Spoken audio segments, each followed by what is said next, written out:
Well, welcome back to Newsday. Thank you for staying with us.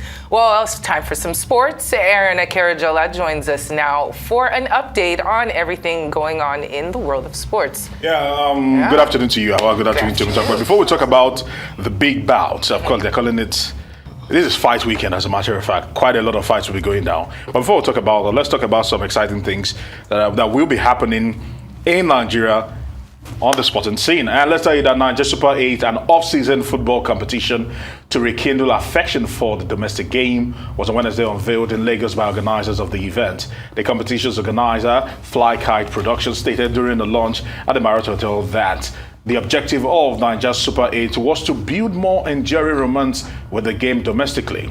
The CEO, Jenkins Alumona, explained that Nigeria Super 8 was a game-changing intervention to reignite and sustain excitement in the club football here in Nigeria. Disclosing the modalities for the competition, Alumona said the football fans across the country would vote for their favorite clubs from the 6 geopolitical zones of the country. The two clubs with the highest vote tallies in each zone will tackle each other at the zonal playoffs scheduled to hold at the Godswill Akpabio International Stadium in Uyo, Akwa Ibom State from the 1st to the 3rd of June. My message to investors is for them to realize that investing in sports, football in particular, is doing a lot more than just providing entertainment. It is capable of empowering the players and, of course, by extension, their family. And by further extension, the GDP of Nigeria. And at the same time, it is capable of taking the youths away from the streets, thereby fighting social vices and youth restiveness. So when you invest in sports, you are fighting social vices. If you have money, you have everything, but you cannot sleep with your eyes closed, then there is a problem. Well, I think if you talk about local, I mean, we are there in terms of, just entertainment as a whole. And I think there's something around local football that has been lacking. And if you also see in terms of even the generational shift, right? A lot of people are more familiar with local leagues. The older guys, the younger people on the streets do not, there's that knowledge gap around what clubs are in the local leagues. I think it's very important that we put the power in their hands in case where, more people will be aware. There will be a lot of spotlight on the local leagues. So I grew up in Ibadan, and Shooting Stars versus Water Corporation, or Vasco da Gama coming to play Water Corporation, or stationery stores coming to play Shooting Stars was a big deal. So our local league was a big deal. So grew up into a situation where our local league was no longer the big deal, and the big deal was watching the Premiership. Of course, we enjoy watching the Premiership. Everybody knows that Liverpool is a great team. Everybody wants to see Liverpool.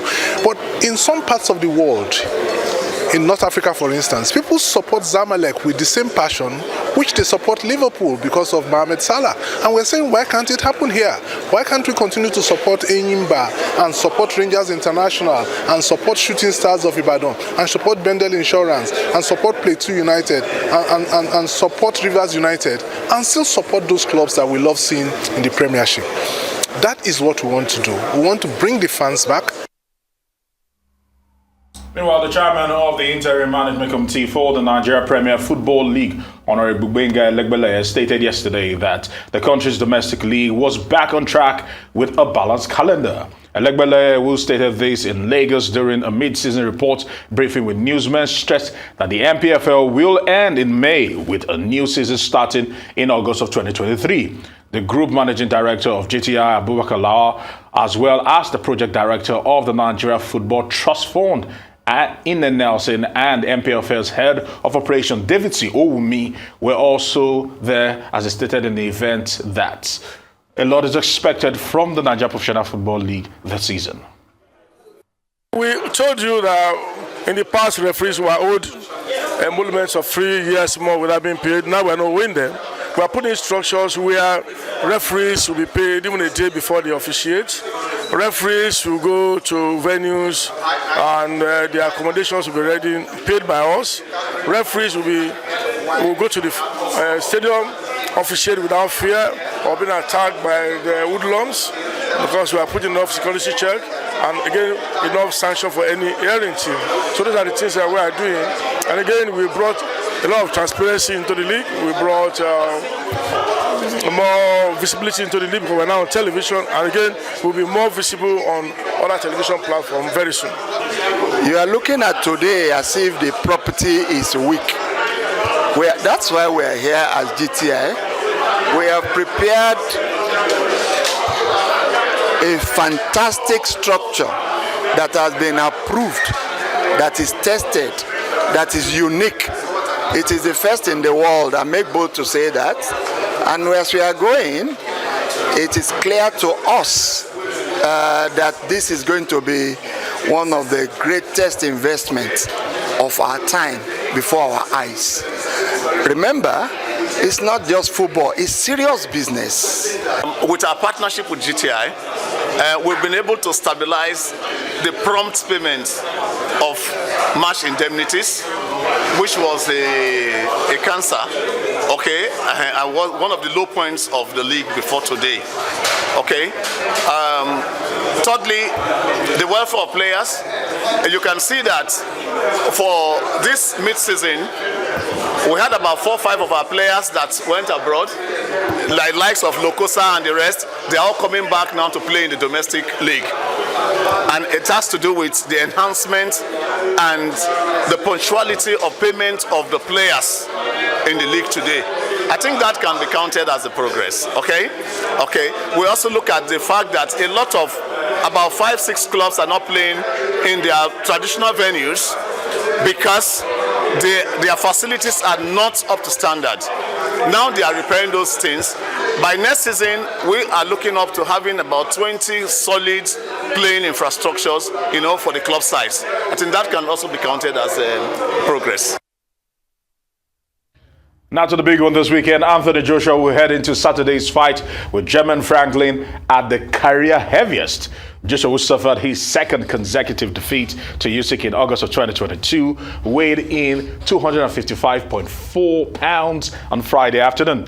Now, the former champion will be hoping he added weight will help him make a statement on Saturday and register his first win since against Kubrat Pulev in December of 2020.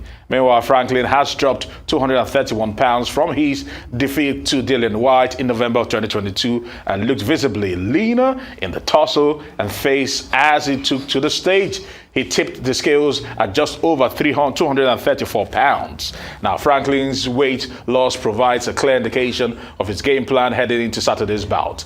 The American will be looking to match Anthony Joshua's output, with the British heavyweight being forced to work 40% harder in his second fight to Usyk than his previous fight.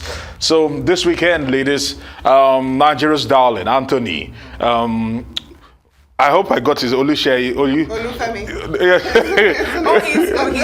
He's native there, Anthony Joshua, certainly. Right.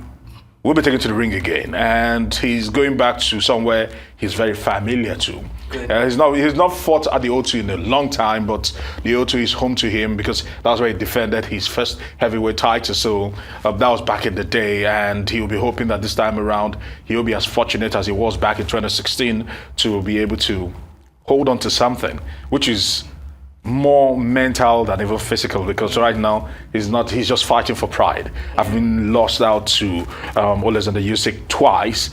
That has dented his image, his self-esteem, his appeal, because after the fight he was visibly shaking. He was just ranting and just going off the rails, saying a lot of things, doing whoop whoop. Oh yeah, he actually did that. Yes, he did. And that's how much pain a lot of people felt his pain, because this is a man that works really, really hard, and he was hoping to salvage something, because people have always looked at him and they've always said that I don't think Anthony Joshua is the real deal. I don't know if it has anything to do with the fact that he's British. Or he's so good looking. Probably. Probably. A lot of people, those of course. haters, all those boxing haters, because they get their faces bashed in every once in a while. They're not all that good looking, but he's filled out in all the right places. His face, no scars, no pimples, He's a good looking guy. But anyway, Aaron, some people are worried about his weight. I've had some people saying probably the added weight could slow him down, and the fact that his opponent is actually leaner. So what do you think? That's the irony of it, because Jermaine Franklin was the heavier of the two going into this particular bout. But Jermaine Franklin has toned down. You can see his torsos. Jermaine Franklin is looking lean and mean. Meanwhile, Anthony Joshua is looking stocky. What? Wait. And fine. Did you come back to that? Did you just say that Anthony Joshua looks stocky and the other one looks what? Lean. Now the point is this. I'm speaking from. This one is lean. I'm speaking from. How can you allow me explain this to you? Sorry. He's always been on the heavy side. Talking about Jermaine Franklin. Look at it. He's always been on the heavy side. And going into this fight, he has decided to drop the pound with the hope of trying to probably be faster and try to go at Anthony Joshua. We hope it works.